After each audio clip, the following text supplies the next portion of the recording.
Here we go, boys. Every feeling you can't name, explain. Sonder, you're sitting in traffic and you glance over at the car next to you. There's just some random person in there tapping their fingers on the wheel, completely in their own world. And for a second, it hits you. That person has an entire life, a childhood, a set of fears, an argument they've been replaying all week, a favorite song, people they love, a whole story that's just as long and complicated as yours. Yeah. And you'll drive away and never know a single thing about any of it. That feeling is called Sonder. It's that moment when you realize that every single person around you is living a life that's just as full and real as yours. It sounds obvious when you say it out loud, but actually feeling it, really feeling it, is something different. It usually hits in crowded places, train stations. I get this a lot. I almost get this feeling is like, I feel like for a lot of people it's like an anxiety feeling. For me it's kind of freeing because like I'll see somebody and I'll be like if you're being embarrassing in public, which I kind of have fun doing, feeling like this is like everyone has their own shit going on.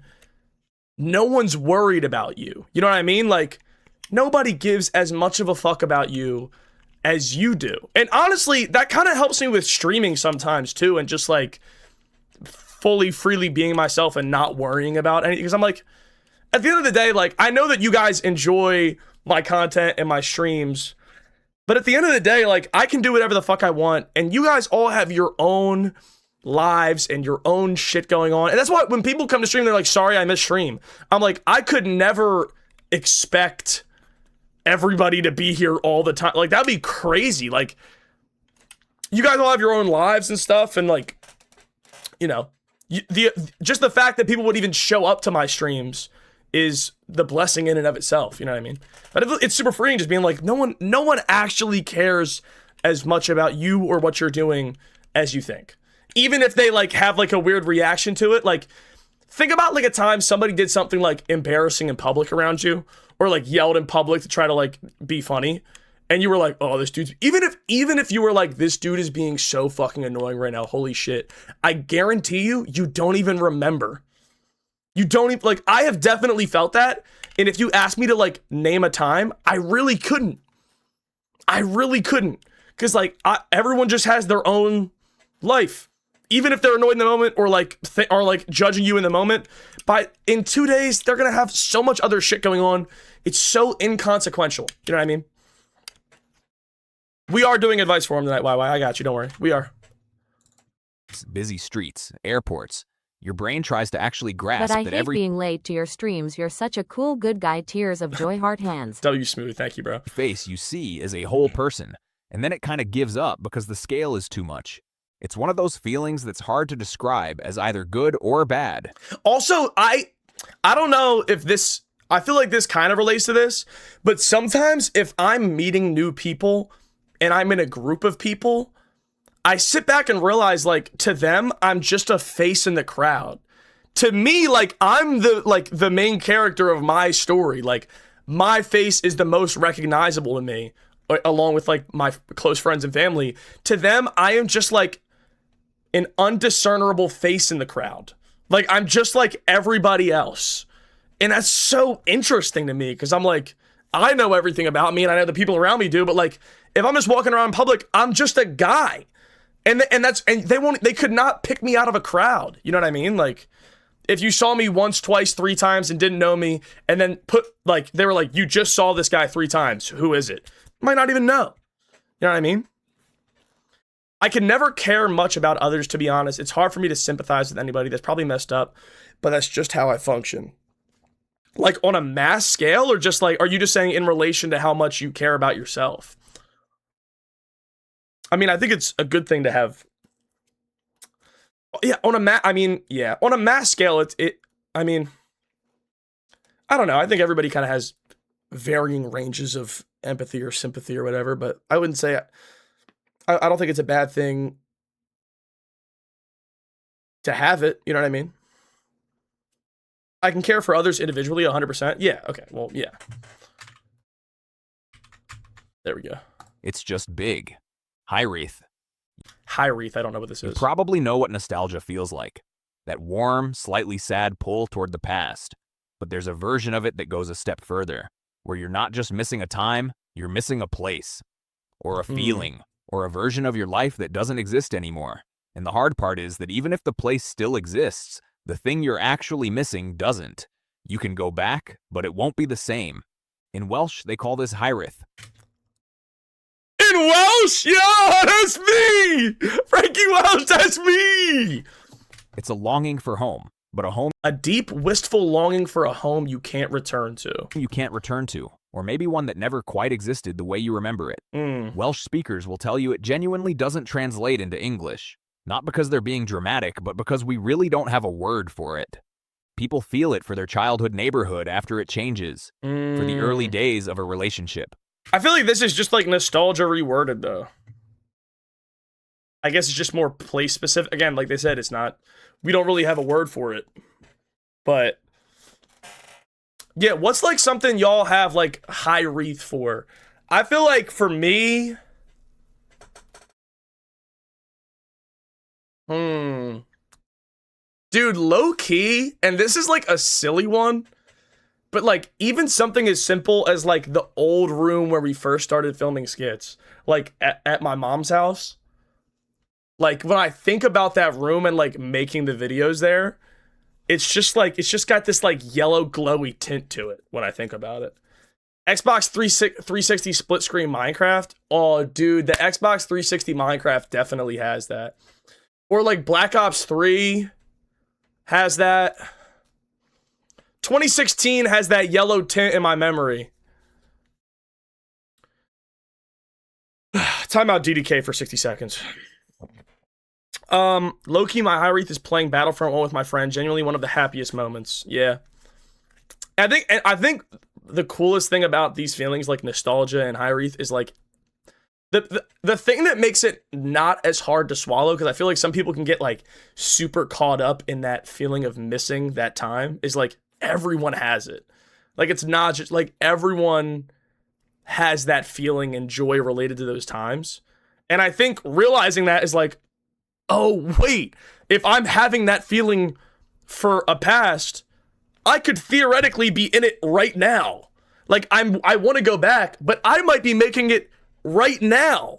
You could be making your Hiraeth right now. Y'all might have it for like I feel like some of y'all might have it for like the streams in my old room. Like I kind of have it for those too. Like you could just waking up, especially with nostalgia, and realizing like, fuck, I could be making the nostalgia right now. I probably am making the nostalgia right now. To me, has always been such a great way to like get back into like living your life. You know what I mean? Nostalgia is such a great tool that I feel like is very unappreciated in the correct way. For a summer that felt like it would last forever. There's a grief to it, even though technically nothing bad happened. Things just moved on, and somewhere in that gap, Hiraeth lives. A deep, inborn sense of yearning for a home, a feeling, a place, or a person that is beyond this plane of existence. Limerence. Limerence. I don't know what limerence is. You know that phase early on with someone you like, where your brain basically stops working? You've had maybe 2 real conversations with this person, but you've already thought about them an embarrassing number of times. You check your phone more than you want to admit. When they do message, there's this little rush that doesn't make sense given how little you actually know them. That's not just a crush. A psychologist named Dorothy Tenoff studied this in the 1970s and gave it a name, limerence. What makes it different from just liking someone is how involuntary it is. You're not choosing to think about them constantly. Your brain is just doing it, over and over, and it doesn't stop until it gets the information it's looking for. Because the real thing limerence is after is reciprocation. Definitely had that with my girlfriend. What's up, Coach Yard's mustache? Good to see you, man. Welcome to the stream. Limerence is fucked, bro. You don't fuck with limerence, bro. Anything related to yearning and love has to be fire, bro. Like,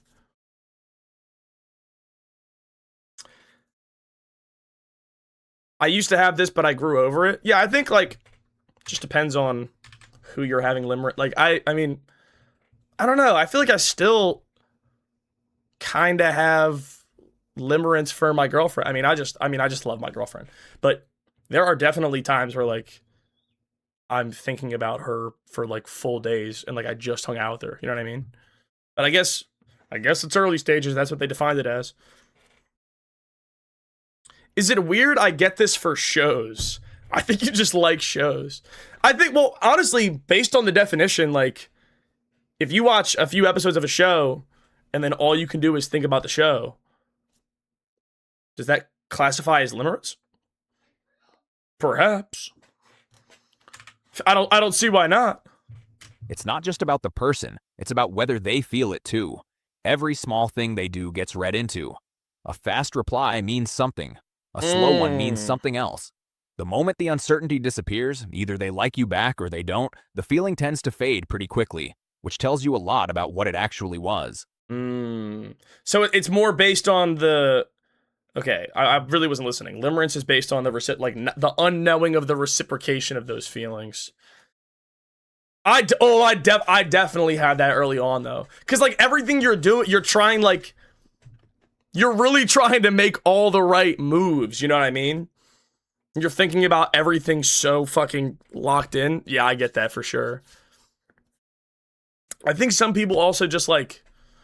I feel like some people get stuck in a constant state of limerence where, like, even when you do know, some people are just so unsure or insecure that they just constantly continue feeling like that. I feel like limerence isn't even really a good feeling, honestly, in that way. Canopsia. There's something specifically unsettling about a place built for people when the people are gone. A school during summer break, an office on a Sunday evening, a stadium an hour after the game ended, cups still on the floor, lights still on. These places were designed for crowds. The chairs, the signs, the layout. All of it assumes people are supposed to be there. And when they're not, something feels off in a way that's hard to explain. That's canopsia. The eerie feeling you get in an abandoned place that used to be full of life. What makes it different from just being in an empty room is that you can feel the absence. If you'd never known the place was full, it would just be a room.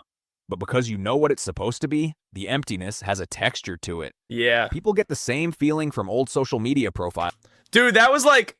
Dude, that's like when you would watch, like, I feel like that was, like, kind of a really cool appeal of, like, those old, like, 24 hours overnight in, like, X, Y, or Z store, because no one ever... You'll never see a Walmart completely fucking empty. You know, you'll never see a Target completely empty and just be able to run around the halls of a Target or a fucking Toys R Us. You know what I mean? Just that's such an interesting feeling. 24 hours in like in like the abandoned mall videos. Oh, those were always so good, I'm not gonna lie. I used to love those for a minute, bro. If I was in an empty city, I feel like I'd be in a fetal position until I saw someone. Dude, I feel like I'd explore. I used to love the abandoned videos, bro. Like exploring abandoned places. I wanted to go to an abandoned mall so fucking bad, dude. So bad. There's just no abandoned malls around me. But like, I wanted to go to an abandoned mall so bad. Oh, dude, those are the best fucking videos, dude. Like fucking Sam and Colby. Shit was lit! I don't even know what they're up to these days. That haven't been touched in years, or home videos of people who have since died. The structure is still there. The person isn't. And that gap creates something genuinely strange. Rest in peace, Technoblade. Chrysalism. Yeah, that's a really, like, even with, like, or even, like, artists that have passed away, but, fuck, I mean, nowadays, when an artist passes away, they're still fucking releasing songs. I don't know how I feel about that. Like, I feel like the group that handled it best was Mac Miller's label and family. I feel like they handled his catalog pretty well. But then you have, like, the XXXTentaciones, the Lil Peeps, like Pop Smoke, like, just like, we're just gonna keep pushing. Oh, the Juice WRLDs, like, it almost gets rid of that feeling because it's just still releasing under their name. You know what I mean? The songs do feel weird. Dolph counts. It just feels weird seeing, like, new song from Juice WRLD and you know it's not him. That's always such a... Is that Canopsia? I feel like it's not. Because something's happening, but he's not behind it. What is that feeling? What up, Debo? Yeah, I changed the angle again, bro. I changed it. Couldn't help it. There's a reason so many Oh, sorry. people say they love rain. Something So what is genuinely this? strange. Chrysalism. Chrysalism. There's a reason so many people say they love rainy days, and it's more specific than just liking the look of rain. When it's properly pouring outside, loud enough to hear, bad enough that going out would be miserable, and you're inside, warm, with nowhere to be, something shifts. The outside world and all its demands becomes physically unreachable. And in that, there's a kind of permission. Permission to stay put, to not deal with anything, to just exist where you are. Dude. This,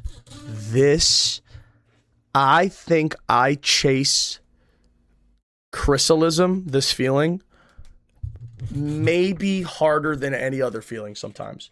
Like this feeling of being unreachable, I genuinely like yearn for sometimes. Some nights I will like especially when I first moved in and I felt like I was doing a lot and I was moving and I was getting back into the videos and stuff and I was trying to balance all these things and it was in the middle of summer and like all my friends' birthdays are in the summer. I felt so overwhelmed. I was staying up until like 4 a.m. every night just because those 4 hours from midnight to 4 felt like the fucking back rooms. Like it just felt like I could just like walk around my room and do whatever. Like I could just stare at the fucking ceiling and I know that nobody is up. Nobody's gonna call me, text me. Nobody's gonna come in my room. No, like nothing. This is like, it's my space. There's nothing for me to even do. There's nothing for me to do right now. Like, there's no work to be done. There's not like literally, it's just the being unreachable. I couldn't do anything if I wanted to right now. It's 2 a.m. I'm done. That feeling is so fucking peaceful. I love it. I love it so much. And honestly, like, with all the bad of COVID, this was like the first few weeks of COVID. Was like, oh, life is stopped. No one's expecting anything right now. Like, we're done. I'm good. Like, let's everyone take a breather, bro. I got nothing to do. And then it kind of got a little annoying. But, like, those first few weeks were like pure chrysalism, bro. Like, there is nothing you can do. Just sit back and you have no responsibilities. This is chrysalism, named after the chrysalis, the cocoon a butterfly lives in before it emerges. It's that specific feeling of being sealed off from the world in a way that feels safe rather than trapped. What makes it work is the contrast. The noise of the storm outside is actually part of what makes the warmth inside feel so good. Your brain registers the difference and relaxes. That's the feeling. It's why some people will crack a window just to hear the rain better. Velocore. Used book. Fire, bro. I'd be tough as a butterfly, low-key. For sure. I believe in you, bro. Old 2020. You haven't slept for 5 years. Which bed are you sleeping the hardest were peak? Yes, they were. Yeah. Which bed are you sleeping in the hardest? Those were good-ass videos, too. I feel that, but it's also when I go for a super late night walk. Dude, I feel like I should be going for more late night walks. I feel like that feels awesome. But it would need, I don't want to even hear a car.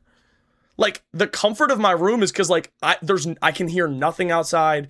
I literally feel like I'm just in, like, that part of a video game where it's like, press a button and move on. And you're just kind of, like, in a room walking around and nothing's happening. And it just feels like in a horror game, like Five Nights at Freddy's, when you're, like, in between the missions and you know you're in a safe zone and nothing is coming to get you. That place feels sick. Love it.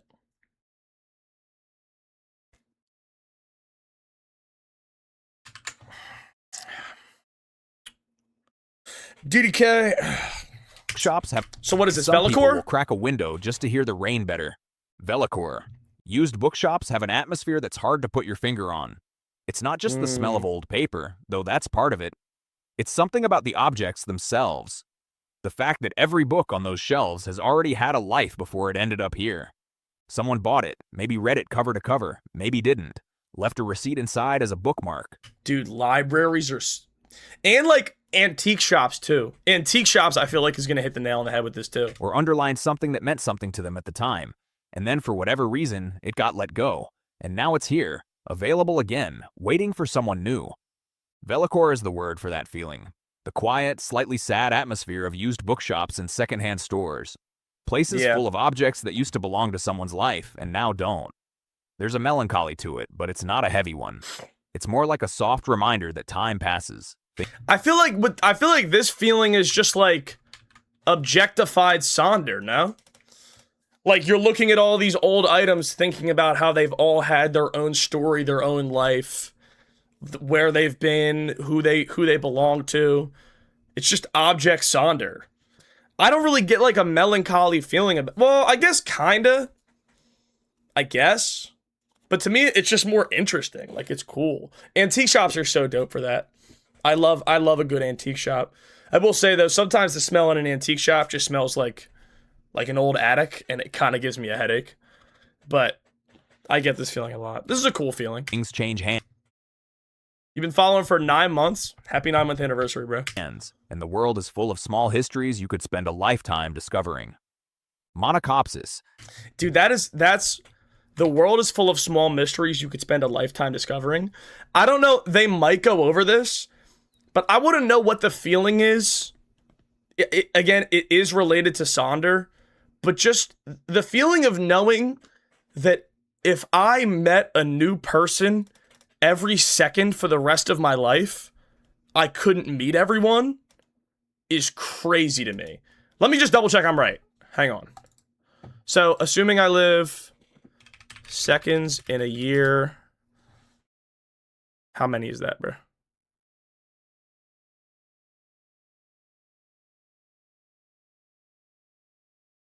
Why is it, bro? It's giving me like e to the whatever. I don't want to do that math. All right, there's 31 million seconds in a year. How many seconds in... I'm probably going to live for, let's call it 60 more years.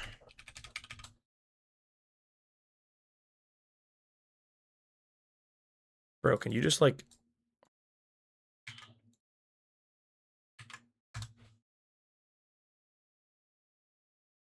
Okay, so if I live for 60 more years and I meet a new person every single second for 60 years, I never even sleep.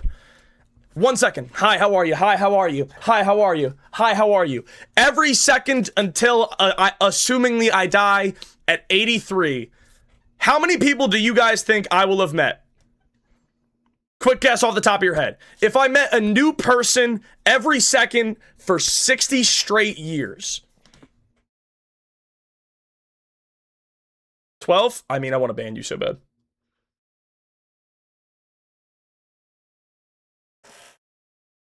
Fucking 8 to 9 billion people on Earth. You think I'd meet all of them? You guys suck.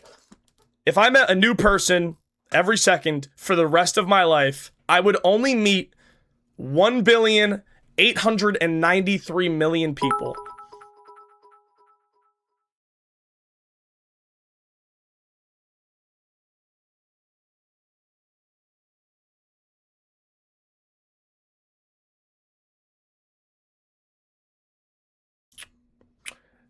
Joe Schmo, thank you for the 95. My parlay says you and Devin are gone by June 23rd, 2028, so I am thinking like 2000. Joe Schmo. Joe Schmo, I do know why. And you know why too. So, just enjoy the stream, bro. But like I was saying, if I met one person, never slept, every second for 60 years, I wouldn't even meet 2 billion people. You wouldn't even meet a quarter of the population.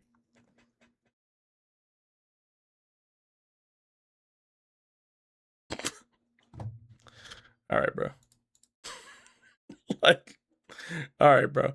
And before, you know what? And before I do this, I just want to say, it's just something as simple, like just like not respecting me or the stream or any of that. It just, like, what kind of sentence even is? It's not about holding a grudge at all. It's about the fact that you were banned for completely fair and reasonable reason, and you are just ban evading. That's why. Just fully ban evading.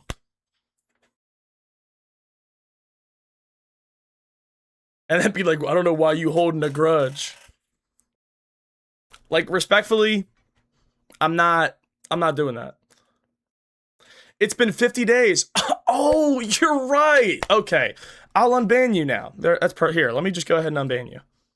Ah, fuck, wrong button. I can't do this shit with him, bro. I just can't. It's just so annoying. It's been 50 days, bro. Why did... Because you were banned for being the most... For literally being insufferable for 2 fucking weeks. 2 weeks. Somebody clip this and send it to him. Every account that you make, if I find out it's you, you will be banned. Point blank, period. Just watch on YouTube. I just don't... At this point, there isn't a timeline on, like, you coming back to the chat. There just isn't. And then coming in chat being like, why are you holding a grudge? Because I fucking can. Because I can, bro. Like, god damn, bro. God damn. Like, this motherfucker comes in here every fucking day like it's the fucking him show.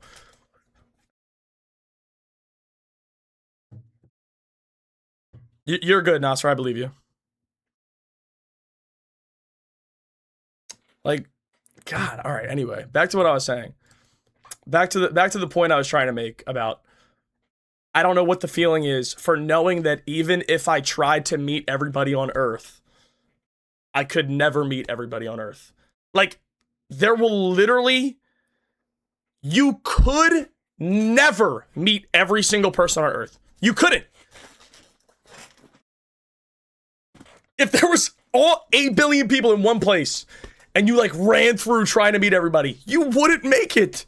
You could not do it. And that is just so crazy to me that, like, just having to accept that there is so much... It's not that I would want to, Georgie. It's just the understanding on the bigger scale that there is so much in this life that I will never get to. I'll never be able to experience. There's so much to this world, so much to this life, so many feelings and opportunities and people and ways of living that I have the desire to experience, and I literally never will. Never will. Ways of thinking, ways of talking, ways of, like, what people have been through. A trillion stories that I would love to learn and love to hear, and I will never hear.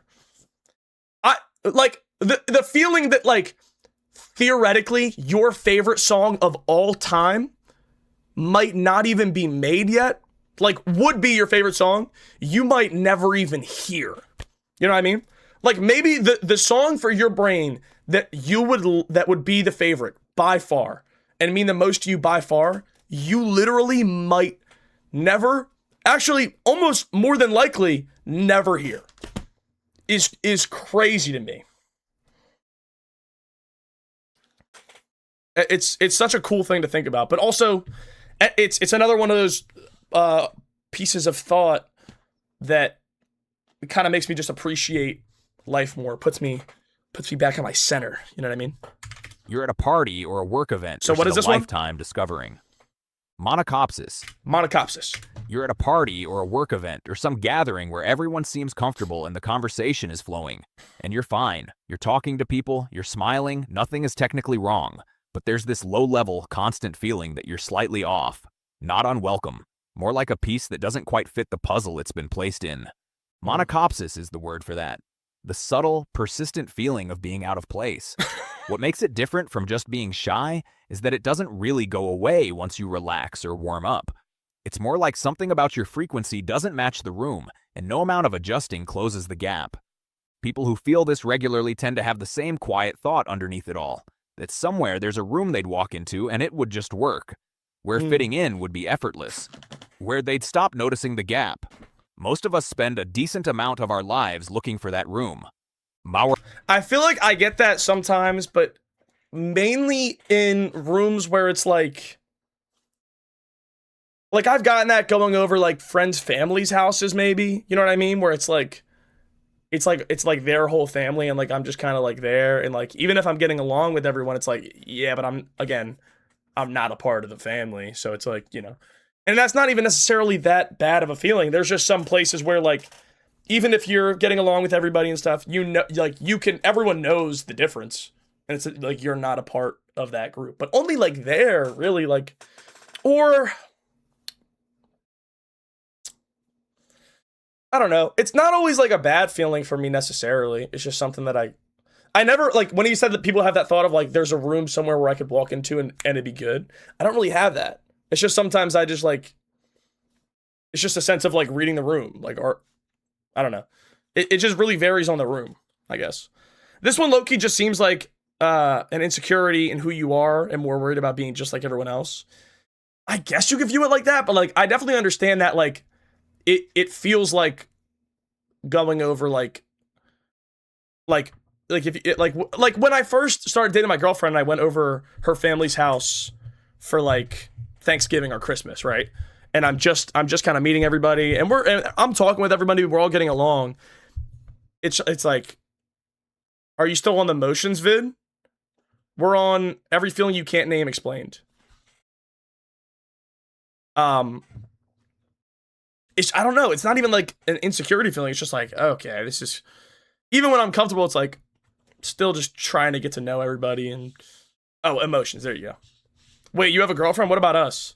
It's an open relationship, bro. Don't worry about it. Mauerbauer-Traurigkeit. This one comes from Mauerbauer-Traurigkeit. German, which should surprise nobody given the length of the word and the precision of what it describes. Someone reaches out to you, a friend, a family member, someone who genuinely wants to spend time with you and hasn't done anything wrong, and something in you just closes. You make an excuse, say you're busy, put it off, and then you sit alone, which is technically what you chose, but it doesn't feel good either. Hello, TW1. Thank you for the first time chat. Mauerbauer-Traurigkeit, roughly the wall builder's sadness, is that the urge. Let me read it. Mauerbauer. The inexplicable urge to push people away, even close friends or people you like. Inexplicable. You can't explain it.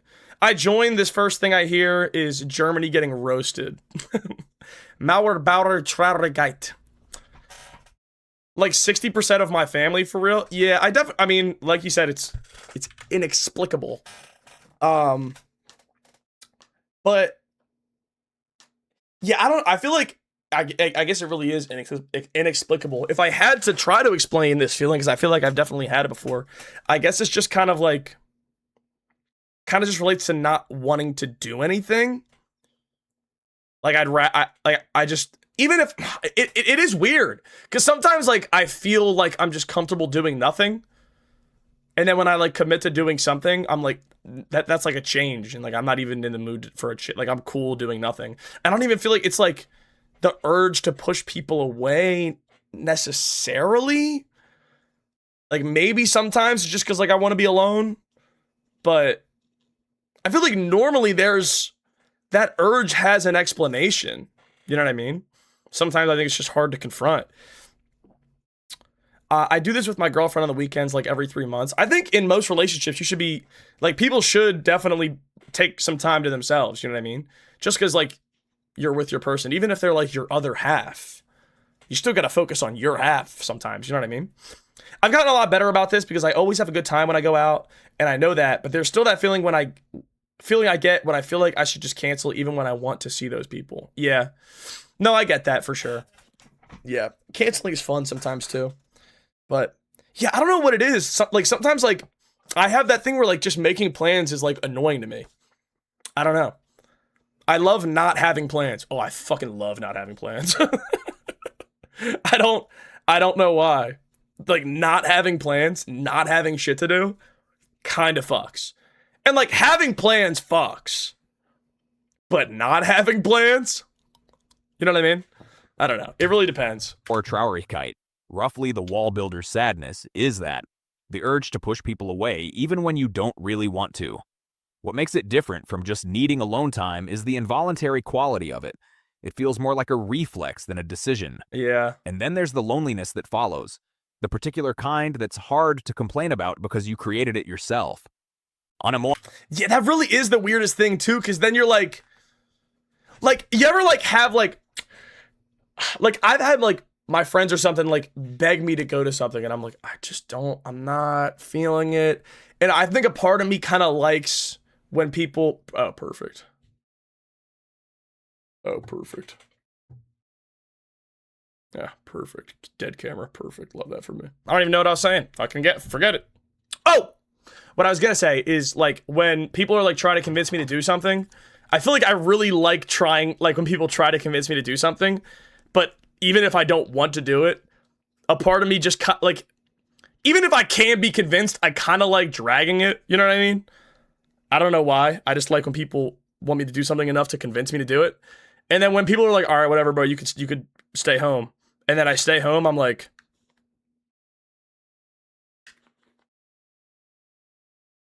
the fuck? The fuck was I thinking? Ah, fuck, I should have went. Like, that feeling of, like, not wanting to do shit combined with the feeling of missing out. What type of bullshit is this, bro? Life is hard. Play. Fucking idiot. Moya, you find a book of What art is to this one? complain about because you created it yourself.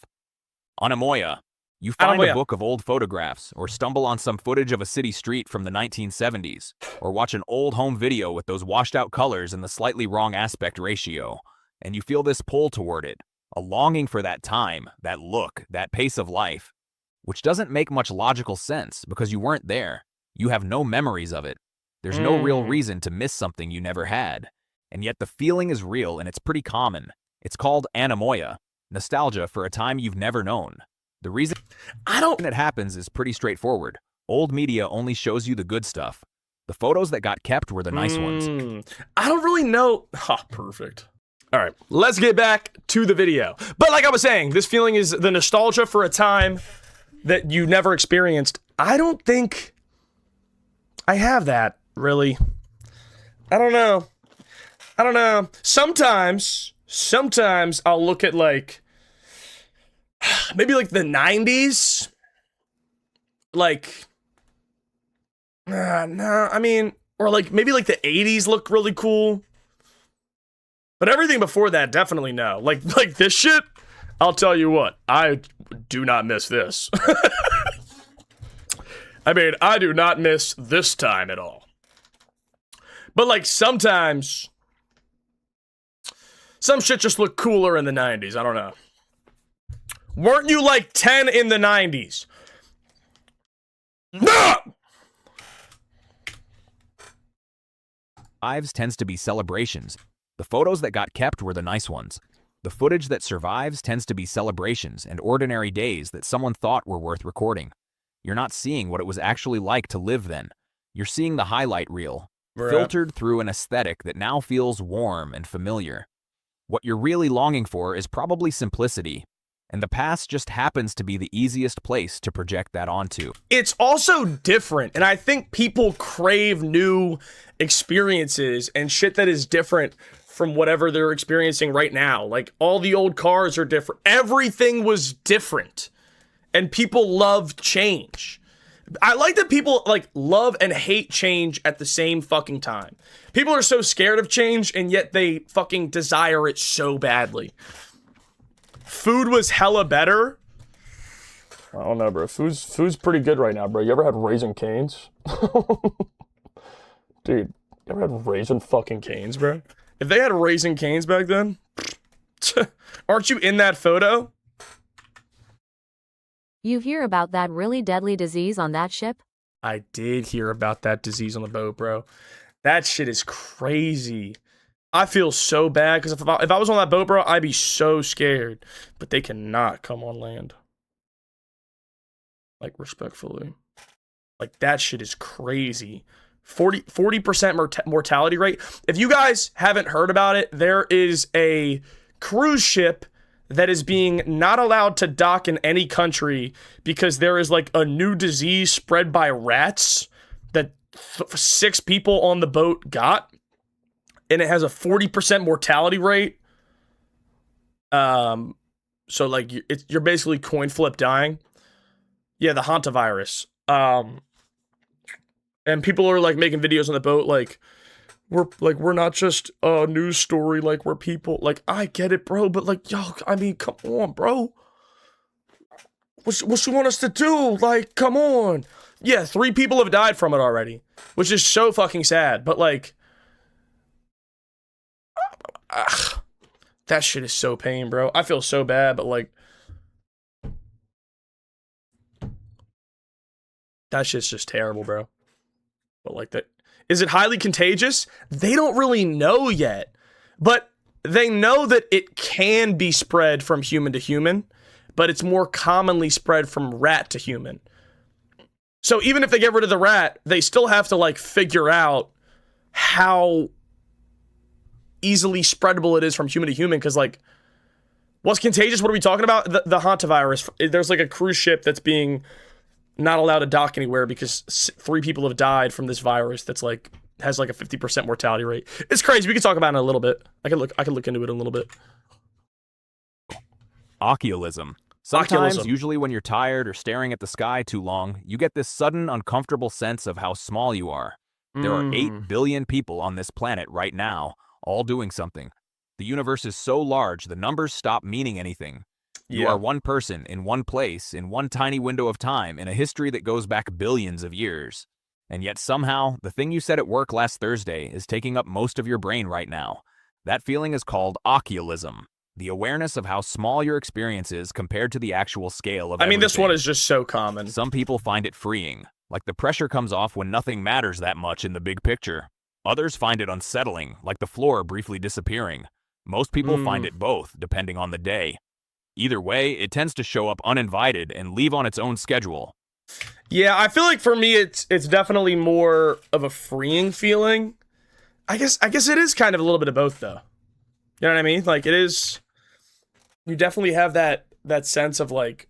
I would say it's more freeing for me. I feel like almost every feeling in this video can be used in tandem to like better your perspective on life. Like, being aware of these feelings and being able to put a name to them and recognize when they're happening and talk about them and think about them, I feel like is a really good way to like, I don't know, just be a happier person. I feel like all these feelings can help you be a happier person.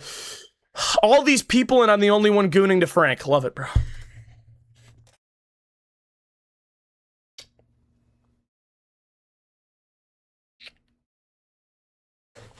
Onism.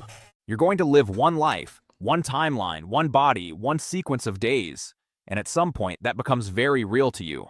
Every choice you make is also a choice not to make 100 others. Every city you live in is a city you picked over dozens you didn't.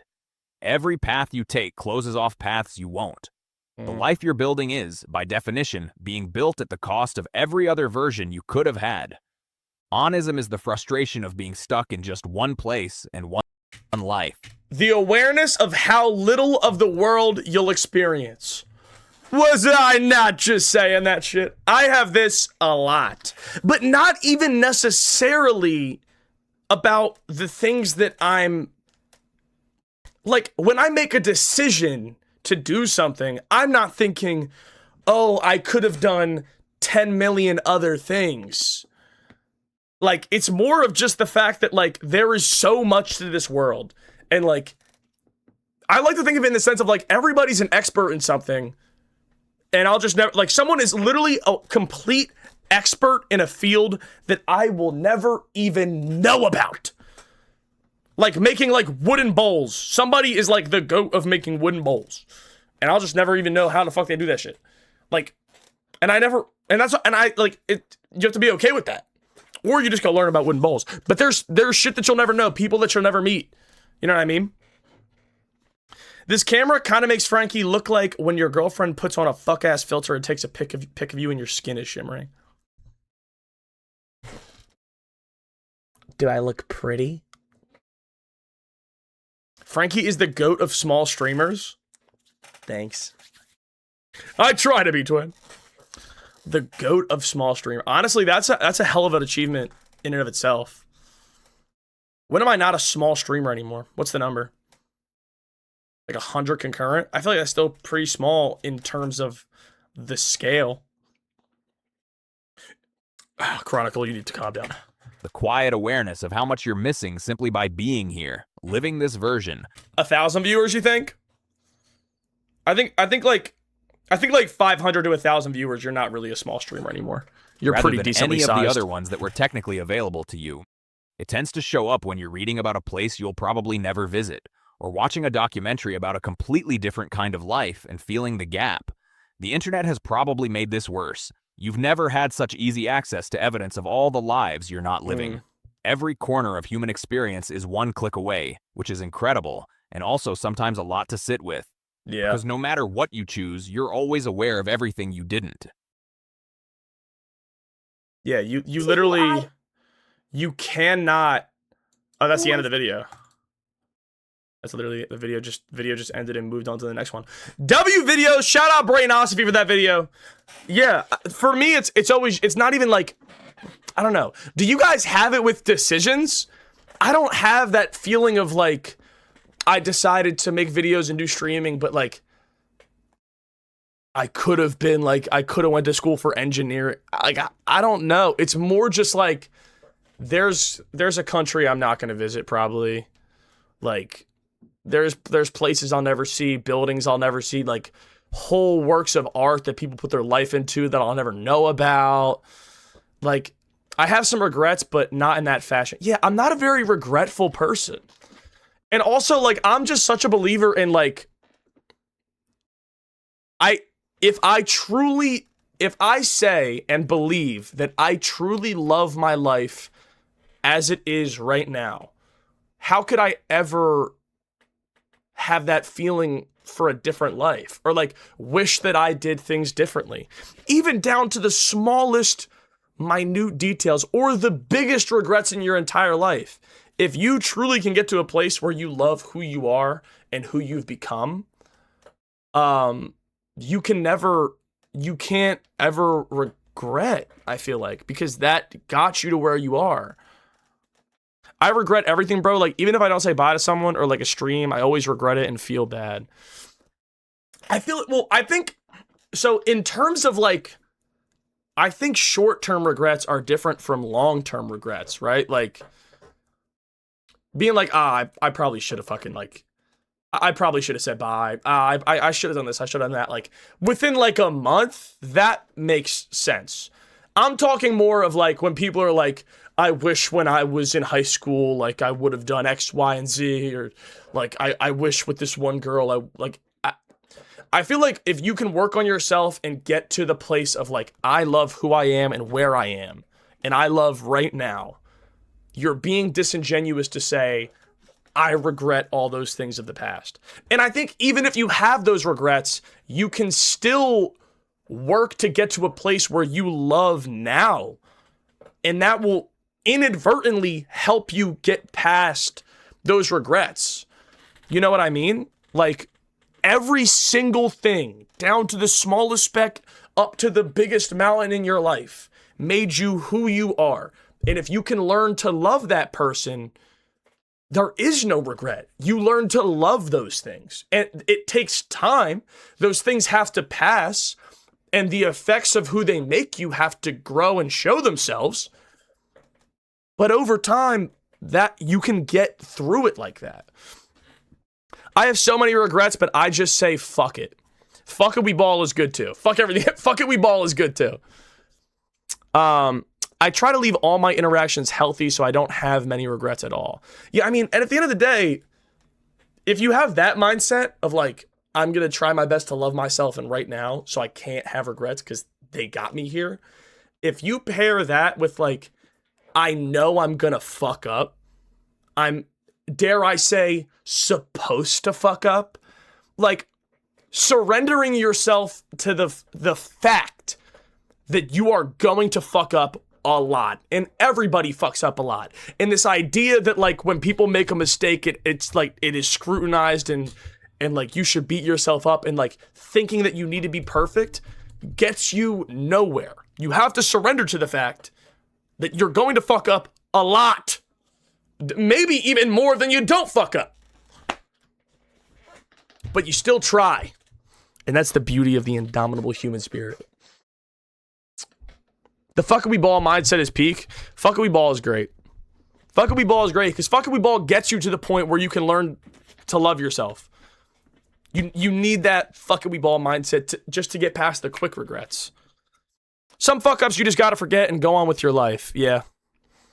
Thanks, Roller. I guess, but like you're where you are now, so fuck it, we ball and do what we want. Wait. I have like choice regrets. Yeah, like bro, even like if we're getting like super deep, right? Like I lost my dad in 2022. And that experience sucks, obviously. Extremely traumatic, horrible.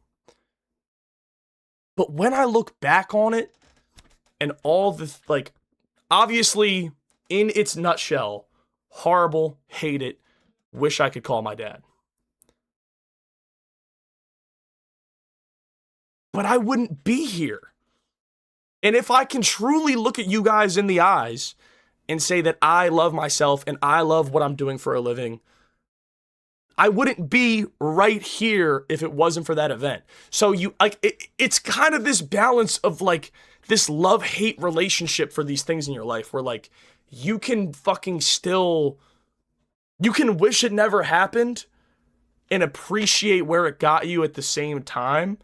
But I wouldn't classify that as like a regret or something. Because like if it went back, like out of my control and I have no power in changing it, I just have to focus on where I am now and who I am now. There is no change. It's out of my control. All I can control now is, do I love right now? And I'd be damned if I don't love right now. You know what I mean? So,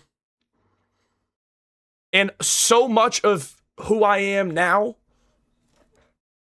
is probably a lot in part to that event and learning to get over that and the mindsets that came of that.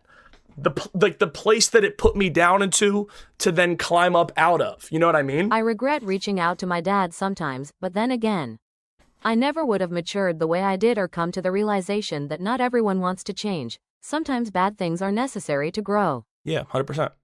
Yeah. Like, I catch myself... something in my throat. I catch myself sometimes in like, when I say things like, I wish in high school I would have just like played more sports. Like, I wish I would have played football earlier. I wish I would have played baseball longer. I wish I would have tried wrestling. Like, even those little things, I catch myself and I'm like, but if I did that, I wouldn't be here.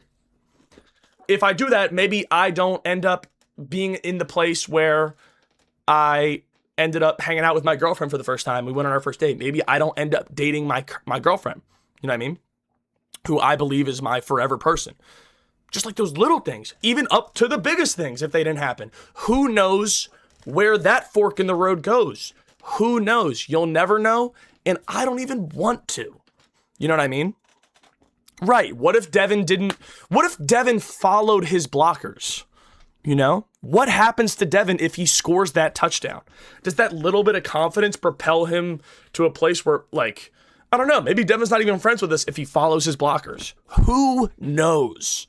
Savannah, how are you? Thank you for the first time chat.